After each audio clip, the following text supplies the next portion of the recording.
Dear student अस्सलाम वालेकुम। आज हम 7th क्लास का जोग्राफिया पढ़ने जा रहे हैं। आज का हमारा टॉपिक जो है वो है नेचुरल वेजिटेशन। देखो बच्चों, जैसा कि हम पिछले इसी लेसन में पढ़ चुके हैं कि नेचुरल वेजिटेशन क्या हुआ, तो आज हम इसके आखिर पर जो क्वेश्चन है वो करेंगे। Question number 1, which are the 2 factors on which the growth of vegetation depend. वो 2 फैक्टर बताने हमें जिन पे नेचुरल वेजिटेशन डिपेंड है। तो देखो बच्चों, इसका आंसर हम लिखेंगे climate and soil types.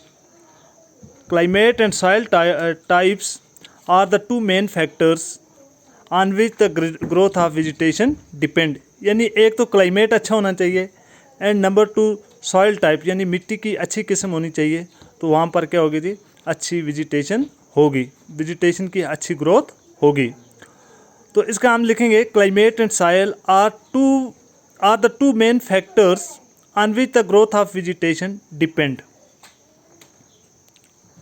Question number 2, name the 3 broad categories of natural vegetation. Natural vegetation जो है इसकी 3 ब्रॉड कैटेगरीज जो हैं वो दिखानी है।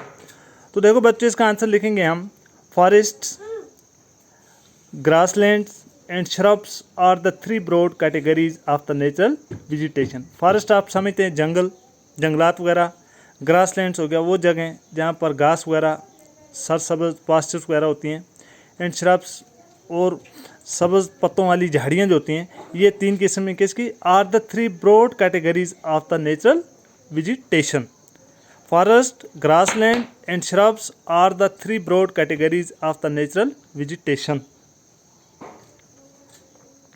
Question number 3, name the common hardwood found in tropical evergreen forest।